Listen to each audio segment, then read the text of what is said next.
Welcome to ராஹோ. நானும் இந்த வீடியோவில் என்ன பார்க்க போகிறோன்னு பார்த்தீங்கன்னா, மகா சிவராத்திரிக்கு நாங்கள் எந்த மாதிரி வந்து சாமி கும்பிடுவோம் அப்படின்றத அந்த வீடியோவில் நான் போட்டிருக்கேன். மகா சிவராத்திரி அன்னைக்கு எப்பயுமே வந்து குலதெய்வ கோயில் தான் வந்து நாங்கள் ரொம்ப வழிபடுவோம். குலதெய்வ கோயிலுக்கு தான் வந்து போயிட்டு வருவாங்க எல்லோரும்.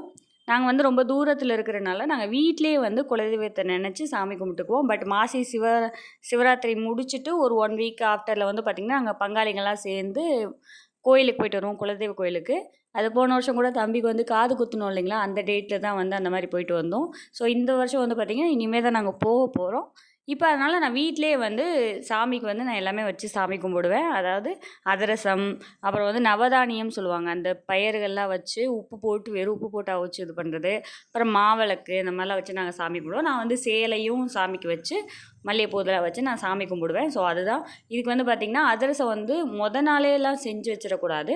ஃப்ரெஷ்ஷாக அப்போவே செஞ்சு அப்போவே தான் சாமிக்கு வந்து நாங்கள் படைச்சி சாமி கும்பிடுவோம். 1 டம்ளர் அரிசி வந்து ஊற போட்டு நான் காய வச்சு அரைச்சி மிக்சியில் அரைச்சி 1 டம்ளர் வெல்லம் அந்த பாகு காய்ச்சி அப்போயே கிண்டி நல்லா கெட்டியாக வந்துடும் அந்த மாவு. வந்த உடனே அப்படியே நான் உடனே வந்து அதிரசம் போட்டு எடுத்துருவேன். இல்லை ஏலக்காய் சுக்குத்தூள் கொஞ்சம் போடணும், அவ்வளோதான். நவதானியம் வந்து பார்த்திங்கன்னா, காலையிலேயே நான் ஊற வச்சுட்டு அதை வந்து ஒரு நல்லா வேக வச்சு உப்பு போட்டு வேக வச்சு எடுத்து வச்சுருக்கிறேன், அவ்வளோதான். அதிரசம் வந்து கொஞ்சம் இந்த தடவை வந்து ரொம்ப நல்லா வரல, நார்மலாக தான் வந்துருந்துச்சு. பட் ஓகே, சாமிக்கு வைக்கிற அளவுக்கு இருந்துச்சு. வச்சுட்டு அப்புறம் மாவிளக்குக்கு வந்து கொஞ்சம் மாவு எடுத்து வச்சுருந்தேன்.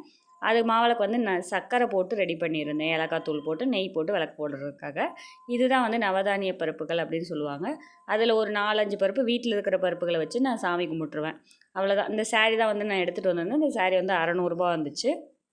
அப்புறம் வெத்தலை பாக்கு, அப்புறம் சாமிக்கு வந்து காசு, இந்த மாதிரி மல்லிகைப்பூ இதெல்லாம் வச்சு நான் சாமி கும்பிடுவோம். அவ்வளோதான், வந்து எல்லாம் ரெடி பண்ணி முடிச்சுட்டேன். இன்றைக்கி வந்து பார்த்திங்கன்னா, சாமி கும்பிட்றதுக்கு ஒரு 8:30 ஆகிடுச்சு. ஏன்னா இவங்க வீட்டில் வந்து வெளியில் போயிருந்தாங்க. அவங்க வர்றதுக்கு 8:30 ஆகிடுச்சு. சரி 9 மணி போல் தான் வந்து நாங்கள் சாமியே கும்பிட்டோம். நல்லா இருந்துச்சு. நாங்கள்லாம் திருப்தியாக நாங்கள் சாமி கும்பிட்டோம். காலையிலே வந்து பார்த்திங்கன்னா, சிவன் கோயிலுக்கு நான் போயிட்டு வந்துட்டேன். தாரமங்கலம் சிவன் கோயிலுக்கு வந்து கைலாசநாதர் கோயிலுக்கு. அதனால் ஈவினிங் வந்து பக்கத்தில் நியர்பையில் சிவன் கோயில் அப்படின்றது இல்லை. எங்கள் கோயிலில் வந்து பார்த்திங்கன்னா, தட்சிணாமூர்த்தி அவங்களுக்கு வந்து 4 கால பூஜை நடக்கும்.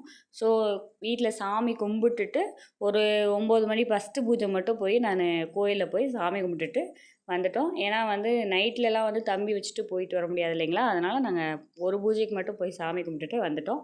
இப்படி தான் நாங்கள் வந்து குலதெய்வ வழிபாடு பண்ணுவோம்.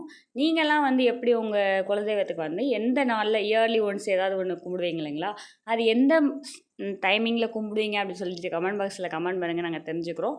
நாங்கள் வந்து மாசி சிவராத்திரி அந்த டைமிங்கில் தான் வந்து வீட்டில் வந்து குலதெய்வத்துக்கு வந்து நாங்கள் வீட்டில் உள்ள குலதெய்வம் இருப்பாங்க இல்லைங்களா, அவங்களுக்கு நாங்கள் சாமி கும்பிடுவோம். இப்படி தான் வந்து இங்கே மகா சிவராத்திரி போச்சு.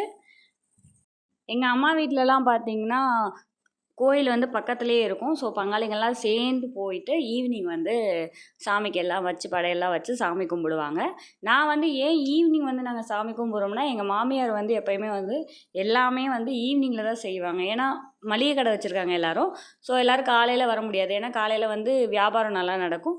ஸோ ஈவினிங் தான் வந்து எல்லாமே பூஜை பண்ணுவாங்க. இந்த பொங்கலுக்கு கூட நிறைய பேர் கேட்டிருந்தீங்க, ஏன் வந்து ஈவினிங் பொங்கல் வைக்கிறீங்க அப்படின்னு சொல்லிட்டு. ஏன்னா நாங்கள் வந்து மளிகை கடை வச்சுருக்கறனால ஈவினிங் தான் வந்து எங்களுக்கு டைமிங் செட் ஆகும். ஸோ ஈவினிங்கில் எல்லோரும் வருவாங்க, 5 பேர் வரணும் இல்லைங்களா, அதனால் 5 பேர் வந்ததுக்கப்புறம் தான் நாங்கள் வந்து வீட்டில் எப்பயுமே சாமி கும்பிடுவோம். சேர்ந்து கும்பிட்றது தான் எங்களோட பழக்கம். இந்த மாதிரி வந்து ட்ரெடிஷ்னல் அப்புறம் வந்து எப்படி நடக்கும், எங்கள் ஊர் மதுரை சைடில் நடக்கும் அப்படின்றதெல்லாம் நீங்கள் தெரிஞ்சுக்கணும் அப்படின்னா நம்ம சேனலுக்கு கண்டிப்பாக வந்து சப்ஸ்கிரைப் பண்ணிக்கோங்க, லைக் பண்ணுங்கள், ஷேர் பண்ணுங்கள், கண்டிப்பாக கமெண்ட் பாக்ஸில் கமெண்ட் பண்ணுங்கள். தேங்க்யூ.